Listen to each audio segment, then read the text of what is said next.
좌욕을 올바르게 할 수 있는 방법을 제가 좀 알려드리도록 할 텐데요. 사실 뭐 먼저 막 좌욕기 사고 이러실 필요도 없습니다. 집에 보면 누구나 세수대야 있잖아요. 네. 그러니까 내 엉덩이가 충분히 잠길 만큼 되는 그 사이즈의 대야만 있다고 그러면은 다른 거 필요 없이 내가 정확하게 좌욕을 하실 수가 있는데요. 오늘 귀여운 환자분이 한 분 나오셨습니다. 네, 이렇게 이 환자분을 케이스로 한번 얘기를 해드려 볼게요.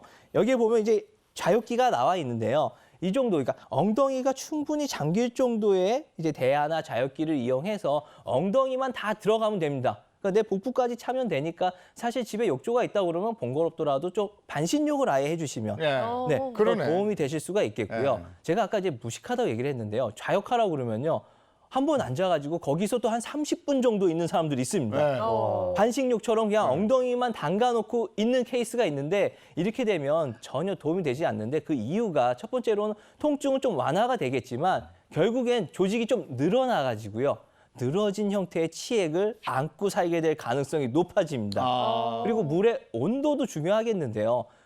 무조건 뜨거우면 좋다. 왜? 일단 들어가서 지지면 너무 좋잖아요. 절대 그렇지 않습니다. 화상의 위험성도 있고요. 너무 뜨겁다 보면은 그로 인해서 또 길게 좌욕을 하게 되니까 일단 좀 뜨뜻한 상태, 약간 뜨거운 미지근함이라고 표현을 하는데 37도에 38도 정도 우리 목욕탕 갔을 때 그냥 편안하게 들어갈 수 있는 온도 정도에서 시작을 해서 이게 식었을 때 좀 차가워졌다 싶으면 일어나는 게 맞습니다. 네. 그렇게 하면 딱 3분 정도가 돼요.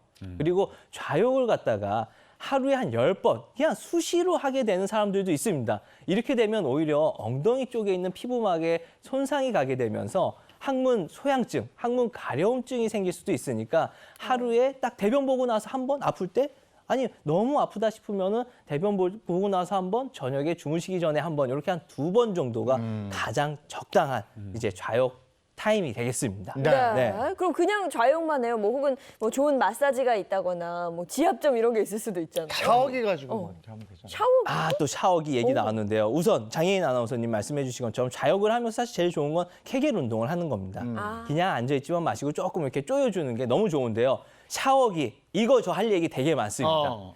항문이 가렵거나 나 이제 치질이 생겼다. 뭐 좌욕하기도 그렇다 하면은 가장 이제 손쉽게 접근하는 게 바로 이 샤워기를 이용한 좌욕법이 예. 되겠는데요. 이 샤워기를 이용해서 이제 이렇게 엉덩이 대고 자꾸 지지게 되잖아요. 이제 수압이 또 문제예요. 맞습니다. 수압도 수압이고 또 이렇게 지지다 보면 사실 이렇게 앉아서 하는 좌욕보다요 더 길게 하게 되고요.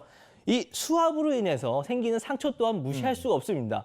전 이제 샤워장, 이제 요즘에는 제가 운동을 안 해서 좀 그렇긴 한데 예전에 이제 수영 끝나고 이렇게 남들 샤워할 때도 좀 이렇게 유심히 봐요. 아니, 보게 돼요, 자연적으로. 직업. 네, 자연적으로 보게 돼요. 보고 나가서도 이제 우리 뭐 이렇게 파우더룸에서 말릴 때도 보게 되는데 엉덩이 쪽으로 이렇게 직접적으로 자꾸 자극을 가하시는 분들, 네. 이런 분들. 저는 이제 이렇게 생각합니다. 곧 있으면 이제 나를 또 보겠구나 하면서 좀 보게 되니까 이런 것들 좀 많이 피해 주셨으면 좋겠습니다. 이런 것들이 결국에는 첫 번째로는 항문 소양증을, 그러니까 항문 가려움증을 유발하게 되고 그러다 보면 손이 가고 상처가 나서 치열이 생기게 되고 감염이 돼서 치료가 될 수도 있고요. 그다음에 또 그 중간에 치액이 걸려가지고 고생을 하실 수도 있으니까 이런 식으로 무분별하게 항문에 직접적으로 어떤 자극을 가하시는 것들은 좀 피해 주셨으면 좋겠습니다. 그리고 네. 우리 집은 오래돼가지고 저게 위험한 게 이렇게 가만히 있다 뜨거운 물이 갑자기 훅 나오더라고요. 그리고 제가 오늘 갑자기 차가워지고 이래. 네. 그리고 이제 비대에 대해서도 좀 말씀드리고 비대. 싶은데요. 네. 사실 치질하면은 사람들이 나 막 더러워서 생긴 병 아니야? 이렇게들 많이 말씀하세요. 근데 절대 치질은 더러워서 생긴 병이 아니고요. 이제 치액이 있다 보면 그 사이사이에 대변이 많이 껴있고 뒤처리가 깨끗하지 못하다 보니까 더러워서 이제 더러워서 생긴 병이다라는 그런 뭐 속설들이 생기게 됐는데요. 절대 더러워서 생긴 병은 아니고요. 비대는 건강한 항문일 땐 얼마든지 사용하셔도 좋지만 치질이 생긴 다음에는 비대로 인해서 이게 좀 더 악화가 된다거나 치료되는 게 좀 지연될 수도 있으니까 비대는 치질이 있다 싶으면은 조금 피하시고요. 건강할 때 청결을 위해서 많이 사용을 해주셨으면 좋겠습니다. 네, 고맙습니다. 알겠습니다. 치질 예방에 도움을 줄 좌욕법 네. 제대로 한번 알아봤습니다. 고맙습니다. 네.